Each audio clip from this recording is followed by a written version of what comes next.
please welcome Dr. Tokunaga. Thank you very much for your kind introduction. I'm talking about HLA in disease susceptibility and personalized medicine. I'm from National Center of Global Health and Medicine, NCGM, in Tokyo. And let's start.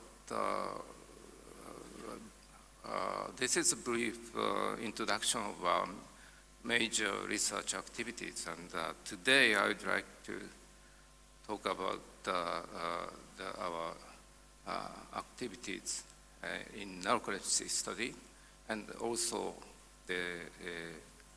our activities in the COVID-19 genetics, and also for the key HLA and LILR gene structure studies. And so I'd like to tell you that my talk is very basic and genetics viewpoints rather than the clinical viewpoints in the previous session. So first topic of my talk is GBAS and HLA association with immune-related diseases on COVID-19 severity and vaccination.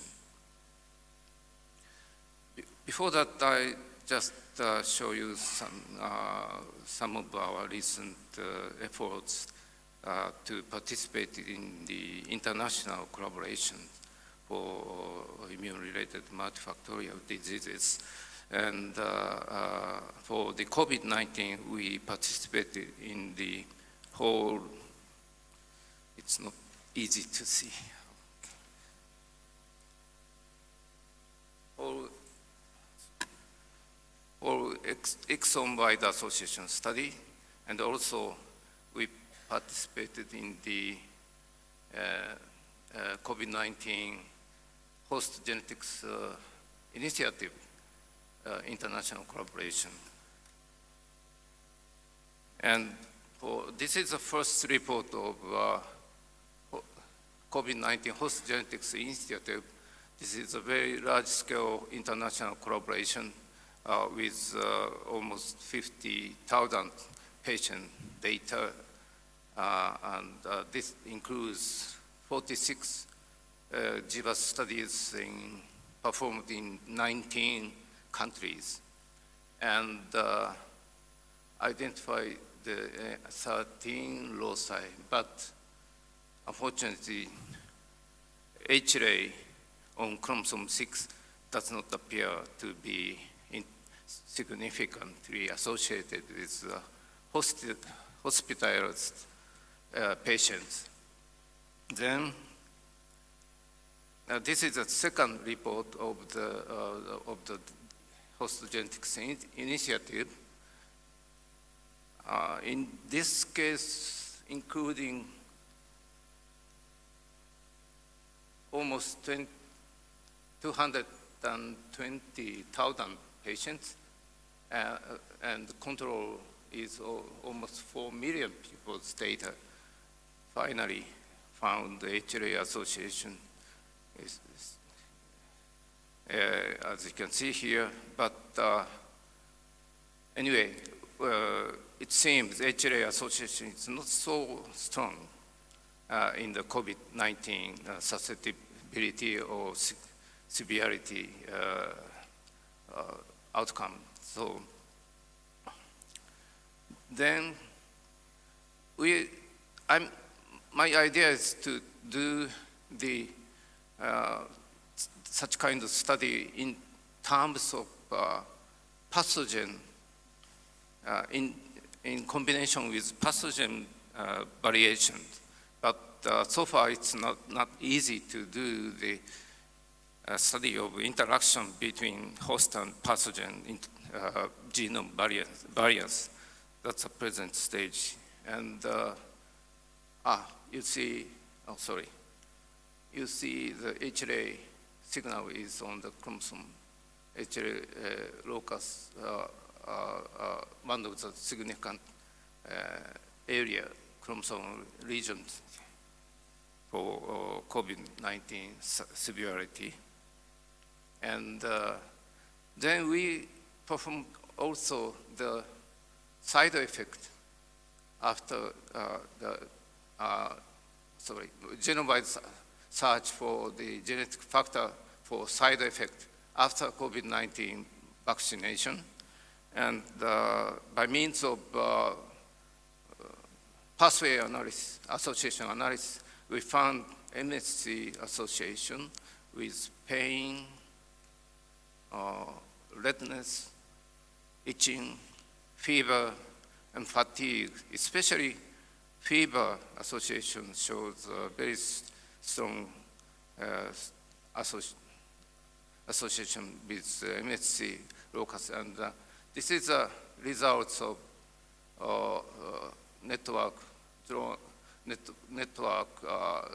gene network associated with fever, with high fever. And you can see, maybe it's very difficult because small letter, but there are several HLA genes located in the core area of this network.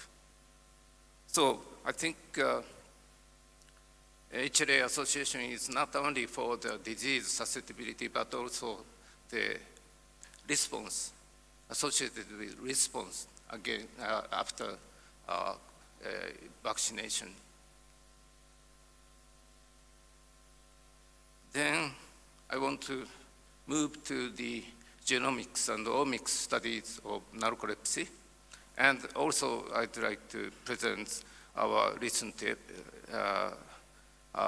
results on the splicing isoform in the different areas of brain. This is a history of genome-wide association studies of narcolepsy. We first performed GBAS for narcolepsy many years ago, and HLA is, of course, a very, very strong signal.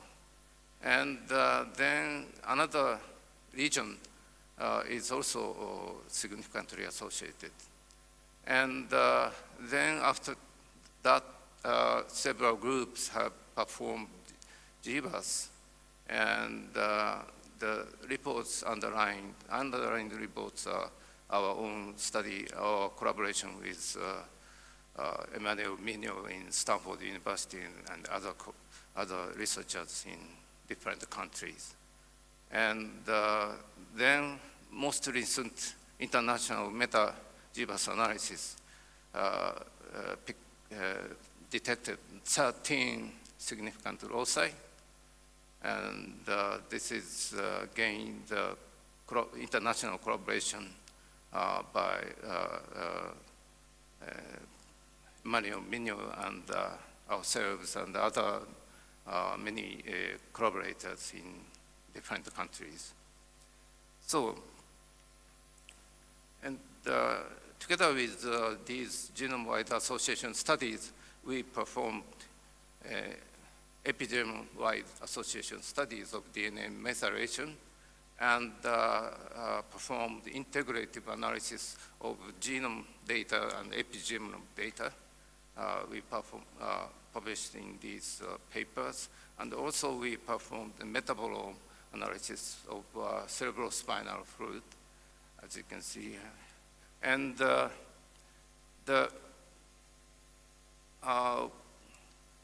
summary of those study results are like this. Immune system abnormalities, such as cytokine abnormality, histamine abnormality. Such kind of immune system abnormality, including HLA, are most important factor for pathogenesis of narcolepsy. And in addition, abnormal fatty acid metabolism are somewhat participated in the pathogenesis of narcolepsy. That is our present understanding of narcolepsy pathogenesis, human narcolepsy pathogenesis. And then I'd like to introduce our long-read sequencing results of messenger RNA in different brain areas. Is temporal cortex, hypothalamus, and cerebellum. There is a bank of postmortem brains in Niigata University. So we have collaboration with Professor Kakita in Niigata University. And we extracted messenger RNA and analyzed full-length cDNA of the message by means of long-read sequencing, PacBio sequencers. So the results, it's very interesting that you see this is a summary figures of the gene number, isoform number detected for three different areas in human brain. You see 10,000 genes or 30,000 isoforms are shared by three different brain regions, but nevertheless, you see region-specific gene specifically expressed genes are such significant numbers. Considerable number of isoforms appears to be specific for different brain areas. And so an average of 27,000 isoforms per sample and 66,000 non-redundant isoforms were identified, and more than half of them were actually novel, have not been described before. And these figures show that the number of isoforms was significantly lower in the cerebellum than in the hypothalamus and temporal cortex. Then this is a classification of the splicing isoform. These colors show the annotated transcript, whereas these colors show novel transcript. You see half of the observed transcripts are actually novel. And moreover, different major isoforms of many genes are observed in different areas of the human brain.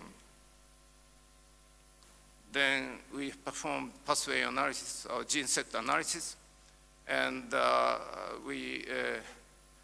it's quite complicated, so I skipped the detailed explain, but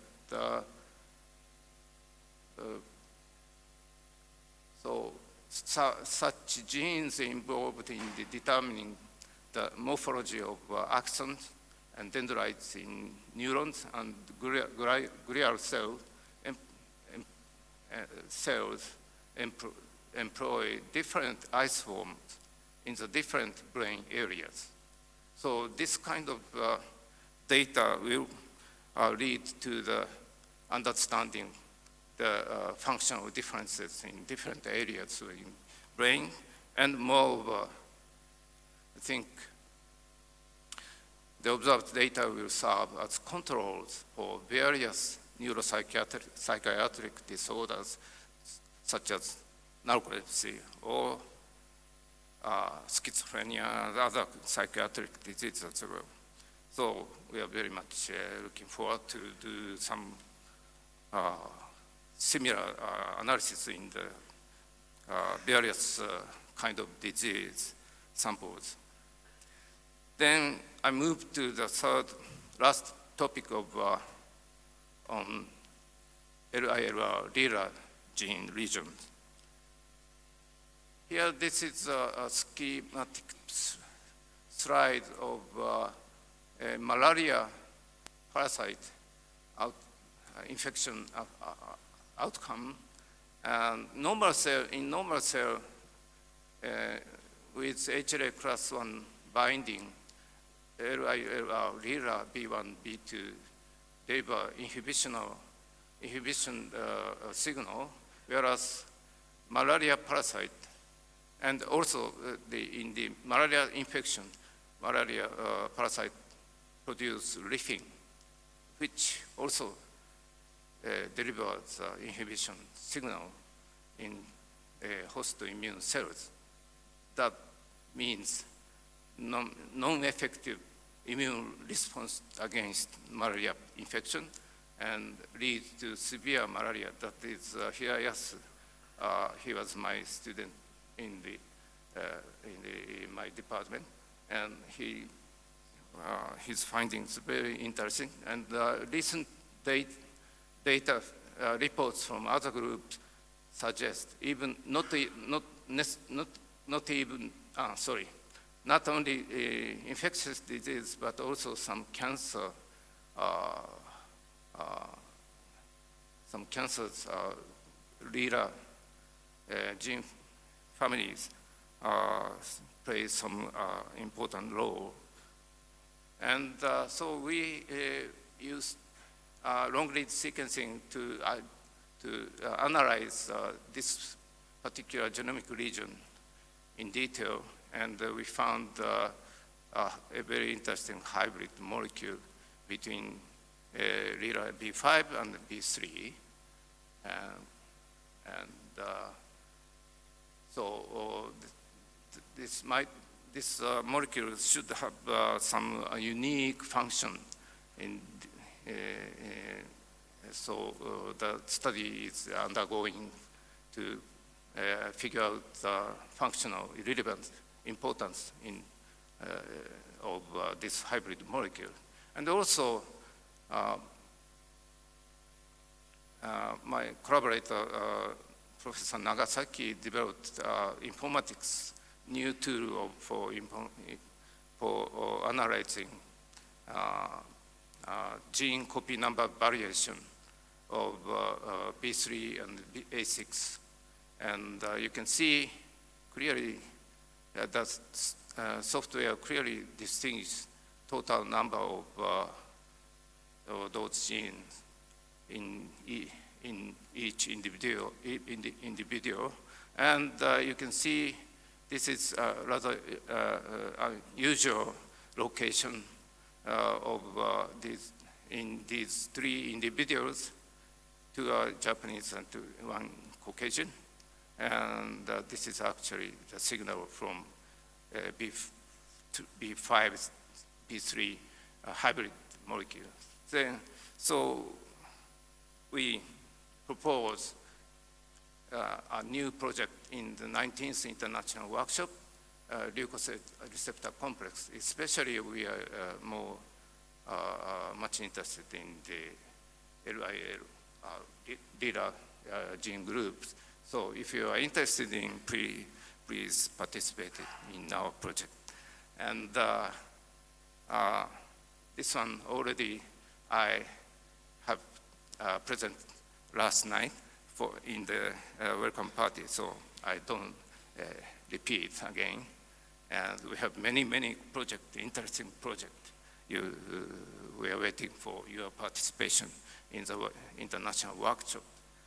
Okay, thank you very much. This is our end of year party. That's these people are half of our member, and you see, this is a Thai restaurant. You see many decorations, Thai, I think Thai way, and many Japanese are actually very like Thai foods, and so thank you very much.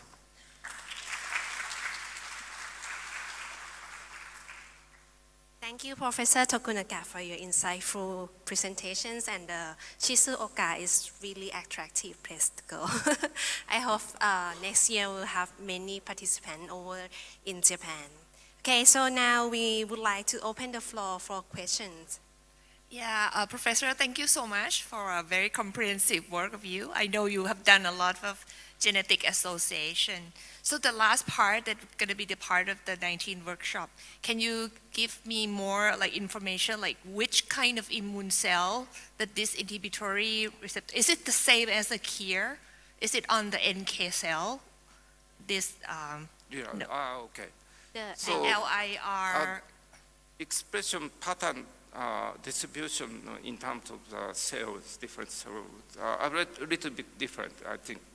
And LIRA molecules' functions are actually not well analyzed. We don't know the full feature of their function, but location in terms of gene location is just next to KIR genes. Yes. So there are 16 different LIRA genes, and there are extensive copy number variations. And sequence variation, we don't know very well.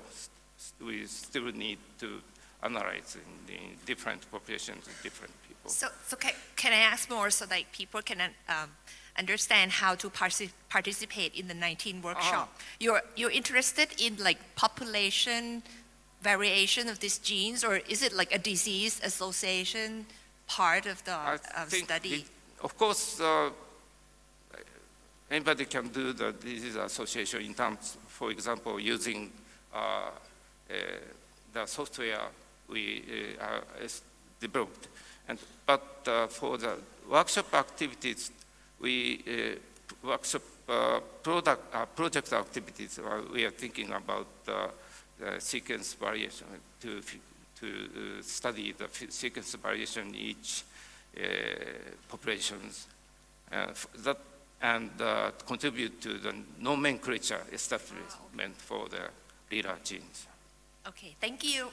Thank you. Thank you very much for the great discussion. As we're running out of the time,